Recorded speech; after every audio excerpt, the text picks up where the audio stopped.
Falar um pouco de economia. O Bitcoin tem enfrentado sucessivas instabilidades, mas principalmente dias de queda. Com o mundo geopolítico agitado e o avanço da inteligência artificial, o mercado opera agora num ritmo de insegurança. A nossa analista de economia, Lucinda Pinto, está aqui no estúdio agora para explicar exatamente esse cenário. As quedas podem ser bruscas, as altas podem ser rápidas também, ou seja, instabilidade total ou, como a gente falou, insegurança total, né, Lucinda? Boa noite. Boa noite, Márcio. Boa noite a todos. É isso mesmo. Essa semana a gente viu o Bitcoin acelerar as perdas. Ele caiu ali mais para perto de 65 mil dólares ontem. Acabou o dia se recuperando um pouco ali perto dos 70 mil dólares. Mas ainda assim, quando a gente olha, dá para ver bem esse gráfico. Olha, essa queda super brusca. Só que é o seguinte, esse é um movimento que está acontecendo, Márcio, desde outubro do ano passado, quando essa criptomoeda bateu o seu nível histórico, o maior preço da sua história, 126 mil dólares. Então, desde então, a queda foi tão brusca que o mercado de Bitcoin perdeu o equivalente a 2 trilhões de dólares. É como se 2 trilhões de dólares simplesmente tivessem evaporado do mercado de outubro para cá. 2 trilhões de dólares é o valor de mercado da Amazon, para você ter uma ideia. Como se uma Amazon tivesse sumido do mercado. E o que está acontecendo?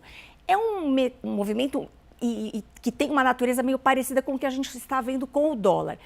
O mundo está incerto, tensões geopolíticas, tem muitas dúvidas também sobre o movimento de taxa de juros das principais economias.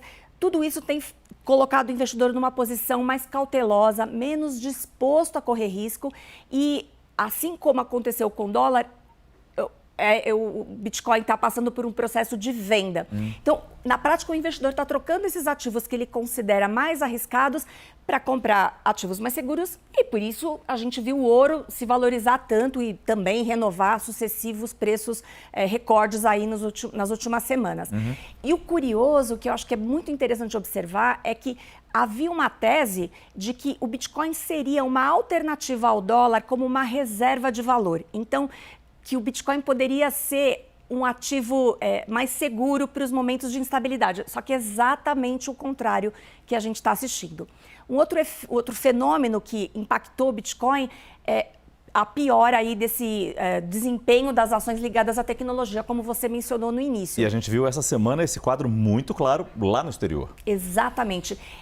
Existe uma correlação entre essas ações de tecnologia e o Bitcoin, porque o tipo de investidor, o perfil de investidor que compra tanto essas ações quanto o Bitcoin é muito parecido. É um investidor mais arrojado, que gosta de ativos de risco, aceita correr risco, e são ativos que têm essa característica também de crescimento. São ativos que prometem um crescimento, um desempenho do futuro. E nesse momento, quando a gente está vendo os investidores discutindo o resultado efetivo dessas companhias, então, naturalmente, o Bitcoin também sofre aí numa dinâmica muito parecida. E os próximos dias, exatamente como você disse, prometem ser de muita instabilidade. E sim, qualquer investimento, a gente não deve colocar, como diz o ditado, todos os ovos numa cesta só. Em relação a Bitcoin, muito menos. Muito menos. Você fez uma observação importante. Eu já ouvi muitas pessoas dizendo que tem muitas criptos, né, diferentes moedas digitais na sua carteira. Apenas isso é super perigoso e a gente está vendo por quê. Porque elas sobem muito e caem muito. Haja coração. Hoje foi mais um dia de alta da Bolsa de São Paulo, que se viu praticamente blindada pelo Itaú.